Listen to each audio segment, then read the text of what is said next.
Bonjour. La honte est un sentiment terrible qui attaque notre estime de nous-mêmes, qui peut nous amener à fuir certaines situations sociales, à nous replier sur nous-mêmes, bref, qui nous attaque de l'intérieur. Et je suis sûre que, comme moi, vous avez eu honte de certaines de vos actions et peut-être que c'est encore présent quelque part dans cette part d'ombre qui pèse parfois lourd en nous. Et moins on en parle, plus ça devient gros, d'où cette vidéo. Donc parlons de la honte et aussi de la culpabilité, car ce n'est pas la même chose. Il y a quelques années, un client m'a aidé à réaliser comment la honte peut devenir un handicap majeur dans notre vie. La session avait commencé de manière presque banale sur le stress et l'anxiété, les problèmes de sommeil, puis surgit la douleur de sa faillite en affaires survenue plusieurs années auparavant et son sentiment d'inutilité et de la honte qu'il ressent, à tel point que seuls ses très proches étaient au courant. Vis-à-vis de sa famille éloignée, de ses voisins ou connaissances professionnelles, il avait pris officiellement sa retraite de manière précoce et il portait sa honte depuis. Avec, disait-il, un impact clair sur sa confiance en lui, son alimentation, sa consommation d'alcool et sans doute sur ses artères. La honte, ce n'est pas forcément lié à des crimes, pas besoin d'avoir fraudé le fisc par millions ou trompé sa conjointe 3 fois par semaine. Par exemple, je fais un petit ou gros arrangement avec la vérité en réunion pour éviter de montrer les lacunes d'un projet et son échec en cours. Déjà, je me sens mal personnellement, car même si j'essaie de croire à ma version, mon Jiminy Cricket intérieur n'est pas dupe. Et surtout, à un moment, je vois dans les yeux de mon ou ma collègue, de mon boss, de mon prestataire qu'il a compris. Bref, je suis plus ou moins en train de mentir. La honte peut être une émotion, c'est-à-dire une réaction immédiate et en général de courte durée à une situation perçue comme embarrassante, humiliante ou en désaccord avec mes valeurs ou les normes sociales. Parfois, c'est aussi bête que d'oublier de fermer la porte des toilettes ou d'arriver déguisé en lapin à une fête qui en fait n'est pas du tout déguisée. Ceux qui se souviennent du film de Bridget Jones comprendront. Les réactions spontanées pourront être le fait de rougir, de transpirer ou juste l'envie de disparaître. Mais la honte peut être aussi un sentiment qui va donc persister longtemps après que l'émotion a disparu, avec souvent un cercle vicieux de rumination autour de l'événement déclencheur. Et puis quand on a honte, on n'en parle pas. Et ça intensifie encore le sentiment de honte qui devient de plus en plus central, voire obsessionnel dans la vie de la personne. Et cela peut influencer dramatiquement la manière dont la personne se perçoit et interagit avec le monde, influencer ses comportements, notamment sociaux, et affecter son estime de soi sur une période prolongée, comme mon client entrepreneur ayant fait faillite. Parfois, la honte peut se mélanger avec de la culpabilité.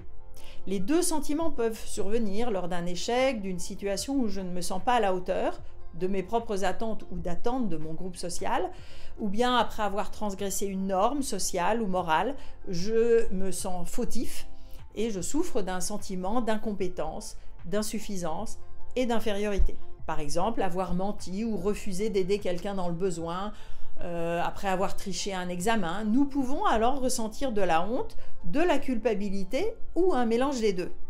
On va en général distinguer la culpabilité qui est plus centrée sur une action ou un comportement spécifique avec souvent la conscience d'avoir fait du tort à quelqu'un et la volonté de réparer la situation. Et la honte qui est plus tournée vers soi, vers sa propre imperfection et va attaquer l'image de soi et l'estime de soi. La honte peut entraîner le désir de se cacher ou aussi se transformer en agressivité dans une tentative de protection de l'ego. Même si ces sentiments sont désagréables à vivre, ils ont un bénéfice social. Amener la personne à réfléchir sur l'impact de ses actions, à essayer de réparer et éventuellement changer ses comportements pour mieux respecter les valeurs et les normes du groupe. Alors, je reprends les déclencheurs typiques de la honte. Un échec ou quelque chose comme évalué comme tel, avec le sentiment de ne pas être à la hauteur des attentes personnelles, familiales ou sociales. Un comportement en conflit avec mes valeurs. Qu'est-ce que je fais face à un itinérant dans le métro qui demande de l'argent? Et comment je me sens en le regardant dans les yeux? Un comportement en dehors des règles sociales de mon groupe, avec donc un possible jugement social, la peur du ridicule, du rejet ou de l'humiliation. Parfois, il y a imbrication et même empilement d'expériences successives qui vont affecter profondément la vie de la personne. En effet, les conséquences de la honte peuvent être dévastatrices, tant sur le point psychologique que physique, avec principalement une baisse de l'estime de soi, avec un sentiment d'inadéquation ou un sentiment d'imposture, l'isolement social pour éviter les situations où je pourrais être jugée, des troubles psychologiques, comportementaux, voire physiologiques, anxiété, dépression, évitement social, parfois troubles de l'alimentation, addiction. Alors je fais quoi avec ma honte? À un moment, il faut crever l'abcès. Et pas facile d'en parler, même dans la confidentialité d'un cabinet de médecins, de psychologues, de coachs. Alors je vous propose une démarche un peu surprenante pour nos cerveaux rationnels. Il m'est déjà arrivé de travailler avec des clients sur leurs problèmes, juste en l'appelant le problème, sans vraiment savoir ce que c'était. Et ça permettait à ces personnes, enfin, d'accepter, juste avec eux-mêmes, d'ouvrir la boîte. En effet, parfois, pas forcément besoin de tout comprendre, de ressasser le passé, d'autant que le temps a coulé et que nos interprétations ont sans doute complètement déformé l'histoire.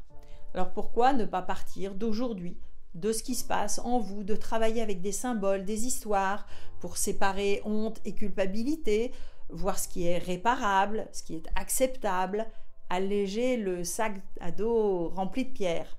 Parfois tourner des pages dans un processus de deuil, surtout si les personnes concernées ne sont plus là. Réduire le stress, changer de perspective, éventuellement changer des croyances limitantes ou négatives sur soi-même, regagner en estime de soi et en confiance en soi. C'est ce que le client dont je vous parlais au début a fait par rapport à sa faillite. Quelle libération pour assumer vis-à-vis de lui-même, vis-à-vis de sa famille, reprendre une belle vie sociale et surtout se projeter à nouveau dans le futur avec confiance. Si ça résonne en vous, contactez-nous, j'ai une magnifique équipe de partenaires pour vous accompagner vers plus de légèreté. Si ces sujets vous intéressent, abonnez-vous maintenant à ma chaîne en activant les notifications pour être prévenu des prochaines vidéos et vous pouvez vous inscrire également à ma lettre d'inspiration mensuelle avec le lien ci-dessous. À bientôt!